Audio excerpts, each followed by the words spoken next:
আমি বরের মুখ না দেখে কোথাও যাব না, আর এই বিয়েও করব না।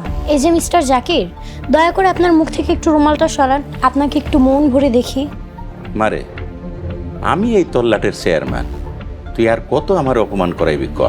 এই বদমাস্টের লেগা বিয়ে ভাঙ্গা যায় যায় অবস্থা। মারে, অনেক কষ্ট কইরা ম্যানেজ করছি, তুই আর বিপদ খাড়া করিস না। আঙ্কেল, ওনার সমস্যা কি হচ্ছে? ওনার এত প্রেস্টিজ কেন? মুখ থেকে রুমালটা সরালে কি সমস্যা? চরম অপমান। জিকু ভাই থাকলে অপমানের উচিত জবাব দিয়ে দিত। কই আপনার জিকু ভাইরে ডাক দেন, কোথায় পালাইছে সে? কল দেন তারে। কি করুম, ফোন কি দিমু? সমস্যা নেই, দে, ফোন সাইলেন্ট করা আছে।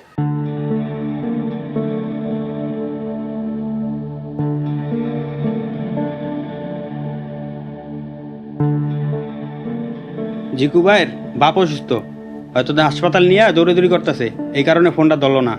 হ্যাঁ, যে কো যাওয়ার সময় আমার বইলে গেছে যে ওর আব্বা আকবর ভাই অসুস্থ।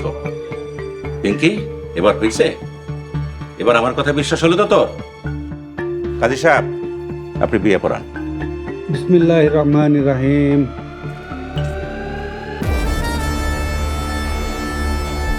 আসসালামু আলাইকুম চেয়ারম্যান সাহেব। ওয়ালাইকুম আসসালাম।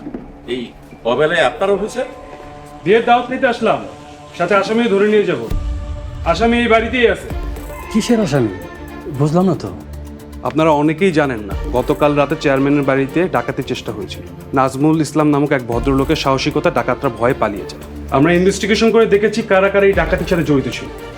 ডাকাত এই বিয়ের আসরেই আছে। আপনারা যারা বাইরের মানুষ আছেন তারা দয়া করে চলে যান।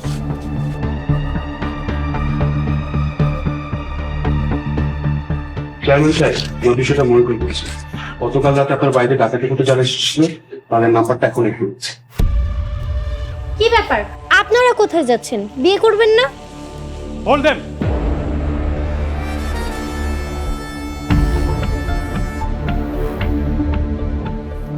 ওই স্যার, এ কি করছেন? আর ইনি হচ্ছে আমার মেয়ের হবু জামাই, ইংল্যান্ড প্রবাসী।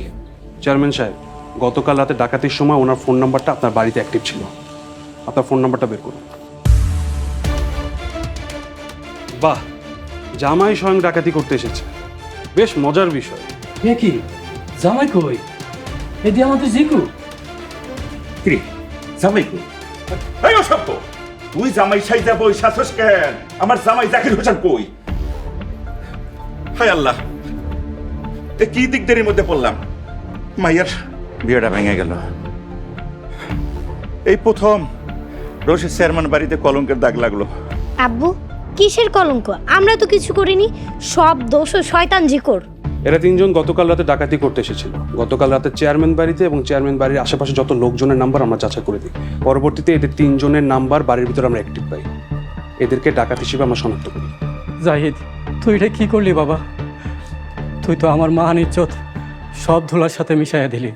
আমি আমি এখন গ্রামে মুখ দেখামু কেমনে? ইমাম সাহেব, এখানে আপনার কি দোষ? আপনার এক পোলা আমাদেরকে বিপদ থেকে বাঁচাইছে, আরেক পোলা ডাকাতি করতে আইছিল। এখানে আপনার কি দোষ? হাতের পাঁচ আঙ্গুল তার সমান হয় না। বাবা নাজমুল, বলো তুমি আমার কাছে কি চাও? আমি যখনই বিপদে পড়ি তখনই তুমি আমারে বিপদ থেকে উদ্ধার করো। কাকা, আপনার দোয়া চাই। আব্বু, তুমি ওনাকে যত বড় উপহারই দাও না কেন, ওনার মন মানসিকতা, উদারতা আর সাহসিকতার কাছে সব কিছুই তুচ্ছ। অফিসার, এই ডাকাত ভণ্ড প্রতারকটার দৃষ্টান্তমূলক শাস্তি চাই। এই প্রতারকটা নিজের পরিচয় লুকিয়ে আমাকে বিয়ে করতে চেয়েছিল। এই ঘটনার সাথে আর একটা শয়তান জড়িত আছে। সেই শয়তান হলো এই বদমাশ কাজী। ওই বদমাশটার কাছ থেকে টাকা খাইছে। তাহলে মামলা দুইটা হবে, সবাইকে আইনের আওতায় আনা হবে। চেয়ারম্যান সাহেব, নাজমুল সাহেবকে থানায় নিয়ে যাবেন, উনি এই মামলার একমাত্র সাক্ষী। কনস্টেবল, ওনাদের নিয়ে চলো। চলেন চলেন, আসেন।